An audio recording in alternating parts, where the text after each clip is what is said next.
international ici au Sénégal avait dit à propos de l'eurobond émis par le Sénégal, les 450 milliards, que le Sénégal n'avait pas besoin de cet argent-là. Il a même parlé de surfinancement, que le Sénégal était suffisamment liquide pour pouvoir financer son économie.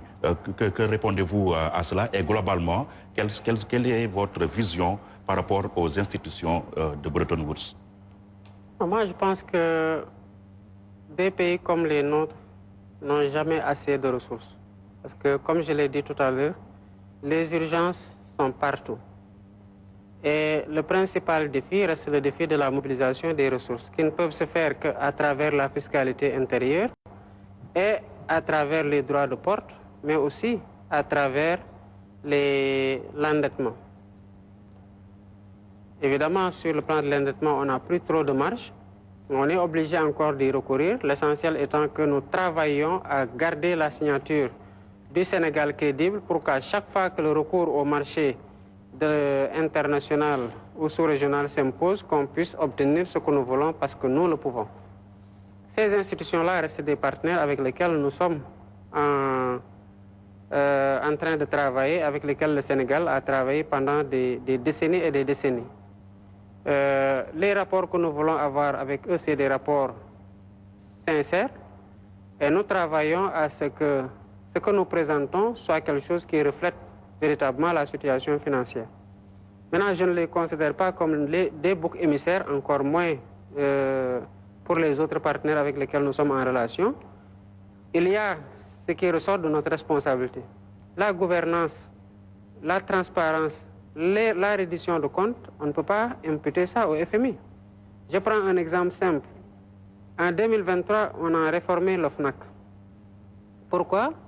Parce que les partenaires avaient dit que si vous réformez, on va décaisser. Pourtant, la réforme allait dans le sens du renforcement des pouvoirs de l'OFNAC pour qu'elle s'acquitte davantage et mieux de ses missions. Je considère que pour notre respectabilité, on n'a pas besoin de partenaires extérieurs qui nous fassent la pression pour que nous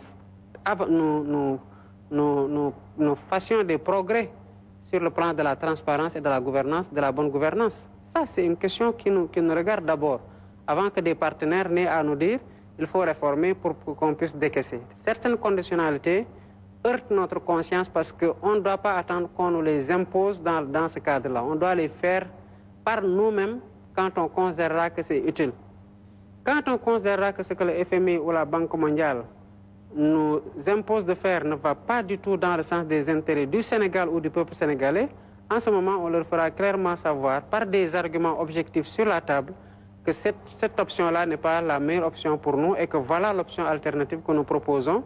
Et comme on l'a tout le temps fait en bonne intelligence avec eux, j'estime qu'ils comprendront et nous soutiendront dans cette démarche-là. Et quand le FMI dit que le Sénégal est suffisamment liquide pour financer son économie, est-ce que cela signifie aussi que vous avez hérité d'un pays où les finances publiques sont assainies?